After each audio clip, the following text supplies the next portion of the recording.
I reached a line that I never thought, that is called, I now call until death do us apart. You know, when during marriage, I'm married, so I've said my vows. Yes. Do you, Richie, take to be able to say, repeat these words? And we say till death do us part, but I don't think I've ever thought about it like when I've heard you say that. Yeah. So for me, from that point onwards, it started dawning on me a few facts. Number one, I was like, wow, I had actually reached this place called until death do us apart, which I had never thought there was a beyond. And suddenly, there was a beyond. Secondly, I was like, wow. It dawned on me. I remember one of my sons asking me, Dad, are you now a widower? And I was like, wow, that's quite some branding.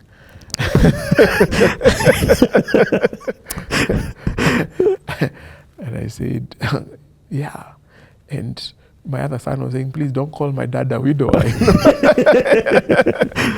No, that's not nice to call my dad a widower, I said, real. And it dawned on me, you know what? I'm a single dad with 5 kids. Yeah. 5 kids. I'm a single dad with 5 plus the fifth one being a brand new. Brand new child. And, we laid her to rest on 12th of July, which is exactly 1 month after her birthday. Remember, she got sick on her birthday. So amazing, Zoe was born on her birthday. Which is not coincidental. There's nothing like that in God's world. Yeah. So, can I ask you a question? How did you break this? So now I'm beginning to think about the people who are in this situation and people who will go through this situation. How did you break this news to your children? So I came home. My best man was driving me. This is one thing I've learned. Everybody I've spoken to who's been through this season, somehow the best man is involved. So choose your best man carefully. They have real responsibilities. So my best man drove me home, took a shower, and just trying to contemplate what had just happened.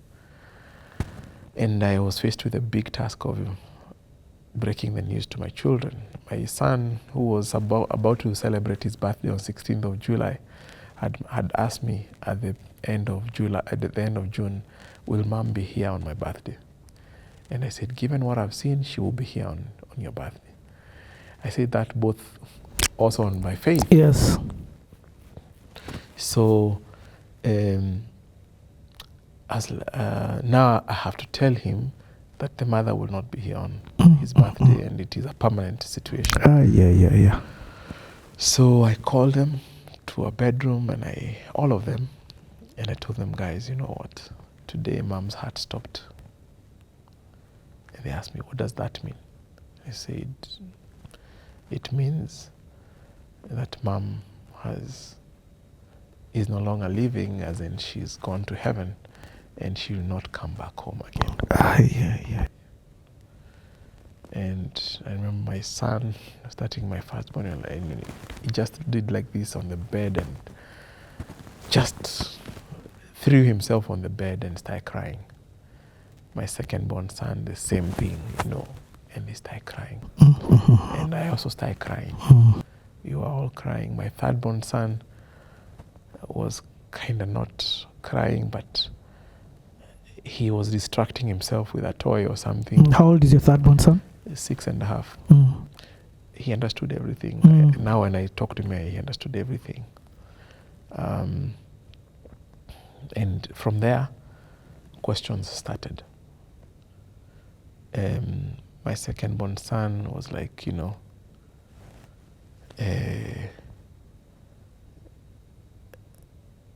there were so many things that I wanted to teach Mom. I asked him what. He said, I had promised mom to teach her how to play piano. Now I will never have this.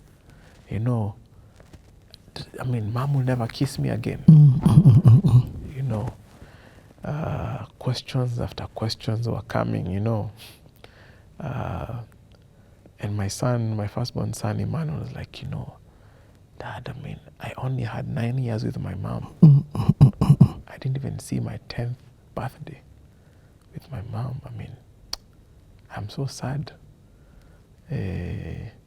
So it was just question. Now the fourth born, Tehila, the concept of heart beating is not, or someone has died, is not clear. How old is she?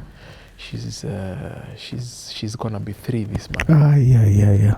I told her, you know what, Mama's gone to heaven, and she's not coming.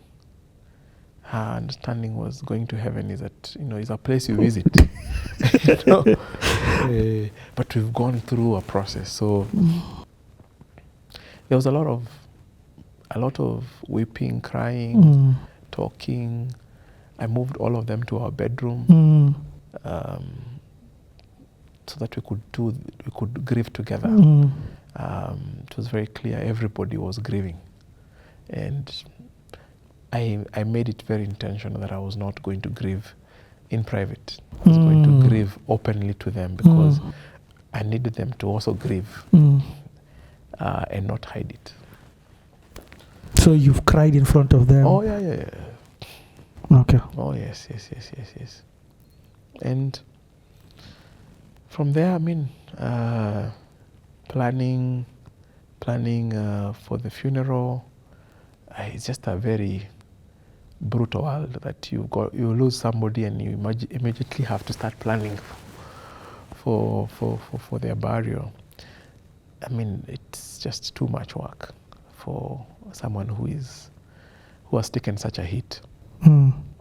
So thankfully, you know, we've had an amazing support, friends, family. Yep. I mean, the body of Christ just rose, and we lacked nothing. You know, we had the medical bills was like what? We had an 11 million plus bill to pay, plus funeral.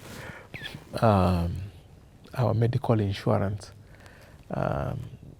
was not sufficient because they said it was a maternity thing and not inpatient. So maternity is 300K.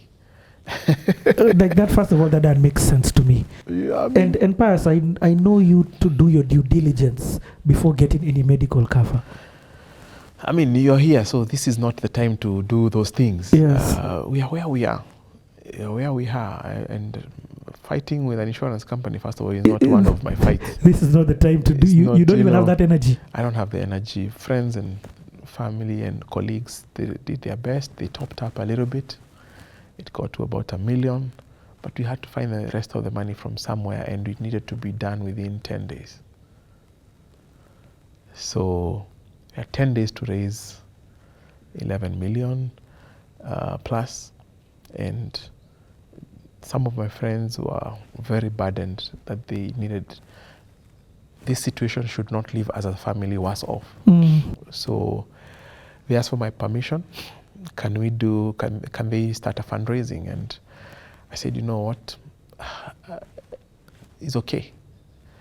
If it was about me, I would probably have done it differently, but you accept God's provision at that point in time. That's one thing that I've always been a giver. And here I was now, people wanted to give me. And I was like, okay, fine, you know, let me open the door for their blessings too. And people went out, and amazingly, friends and family were able to raise the entire budget. And for the funeral, for the medical bills, whatever financials need to be paid. Everything that we needed was there by the time we needed to lay Helima to rest.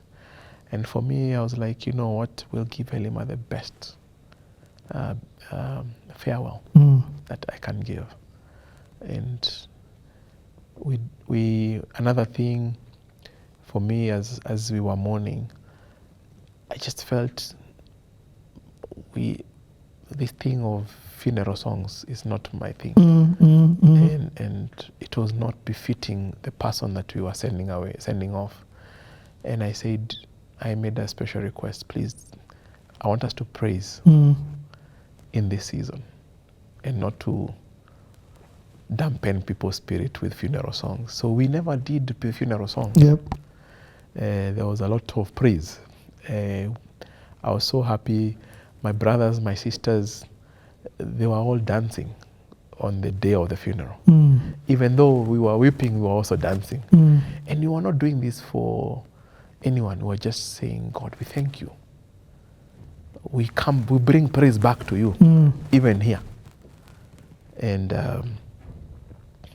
I'm sure Helima was proud. What's it like for the kids at the funeral? How was that? So Emmanuel had already gotten to the conclusion, this is a done deal. So there was nothing that the funeral was going to change. So in fact, he didn't want to be at the funeral. He wanted to be inside the house. So I told him, you sit with me here, by force. So he was unhappy, he was angry. Lemuel is a negotiator. He kept saying, Dad, in the Bible, people died and they came back home. They were resurrected. So Mom can still come back home. And I didn't have a counter for that. And I told him, you know what? Yes, there's still a chance. So we believe. But if she doesn't rise up, we will give her the best farewell. So on the day of the funeral, when that casket went down, that's when he accepted. And, he laid his hand on the casket and he released his mom, him and I. He also took up a very strong position to stand by my side. And it was very tough for him because I realized, when in this situation, everybody comes to grieve with me, but people don't remember there is a child. So everybody is poorly to me, but the child, So in this season, I've also learned how to be there for other people when they are grieving.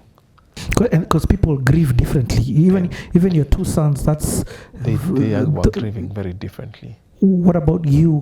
What did the funeral day mean for you when you saw the whole, actually, not even just seeing the casket going down, but the funeral for you?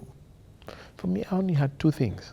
I'd said, if Helima doesn't wake up, doesn't resurrect today, we give her the most befitting farewell. And we will praise God. And I remembered something that, it was actually raining that day. And I remembered something she told me on our wedding day. It was also raining. And she called me that morning and she said, Pius, today is our wedding day. Even if it rains, we will enjoy our wedding. We will dance. Even if this gown will become brown, we will dance. And she truly danced. Her gown was brown. Yes. She danced.